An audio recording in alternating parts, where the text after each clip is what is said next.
sons. Many sons had Father Abraham. I am one of them, and so are you. So let's all praise the Lord. It's a catchy one. I love a good song. Boys and girls, that song is about a character in our story this week. And our story this week, again, just like last week with Noah's Ark, our story this week comes from very early in the Bible, in the Old Testament. Last week was a story about God's promise to Noah. And this week is another story about a promise from God. And sometimes a big promise from God is called a covenant. Son of laughter. Years passed, and things didn't get any better. People were still just as cruel and mean to one another.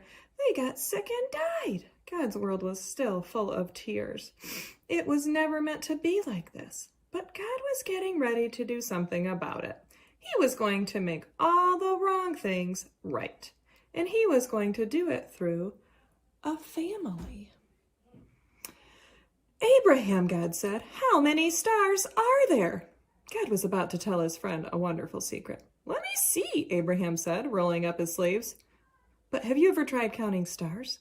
Then you know how hard it is. 993, 994, 997, no, wait, okay, 1, 2, of course, he kept losing count. There were too many, he said.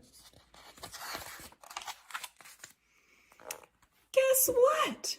God laughed. I will give you so many children and grandchildren and great-grandchildren, you won't be able to count them either. Abraham couldn't help giggling at such a wonderful idea, but he stopped himself. How could he have a family? Don't be silly. He didn't have any children, let alone grandchildren. He wiped away a tear.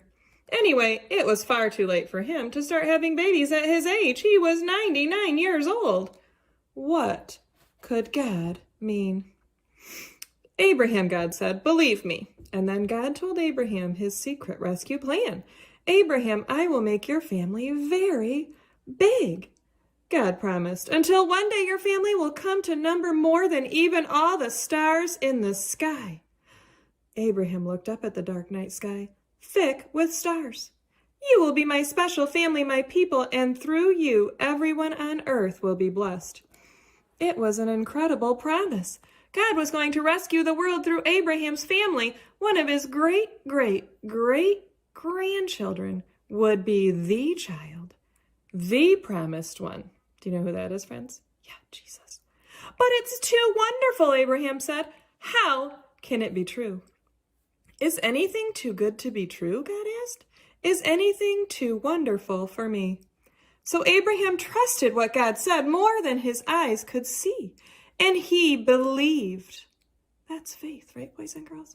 Now, when Sarah heard God's promise, she just laughed to herself. But it wasn't a happy laugh. It had tears in it. She'd always wanted a baby. Could her dream come true? Could she really have a baby when she was 90 years old? No, of course not. Don't be silly. It was far too late. Sarah didn't believe God could do what he promised. She had forgotten that when God says something, it's as good as done. Of course, it was as easy for God to give her a baby son as it was for him to make all the stars in the sky. And sure enough, 9 months later, just as God had promised, Sarah gave birth to a baby boy, and they named him Isaac, which means son of laughter. And Sarah laughed, but this time it was a glorious, happy laugh. Her dream had come true.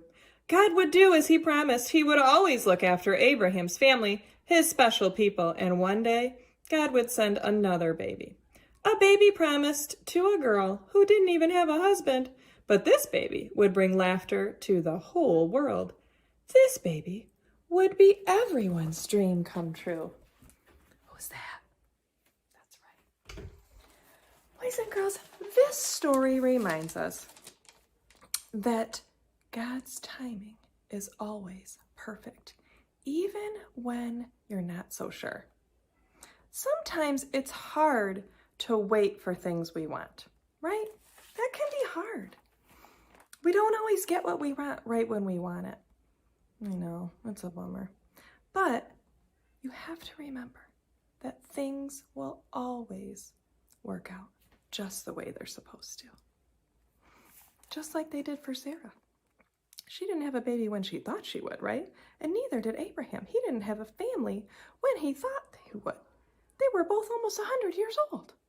And they still had a family. Now, I don't think that's going to happen in your life, but still this story can help you remember that sometimes you just have to wait and be patient, right? Okay, boys and girls, are you ready to pray? Waiting is hard and patience is hard, but you can do it. Dear God, thank you for reminding us about patience.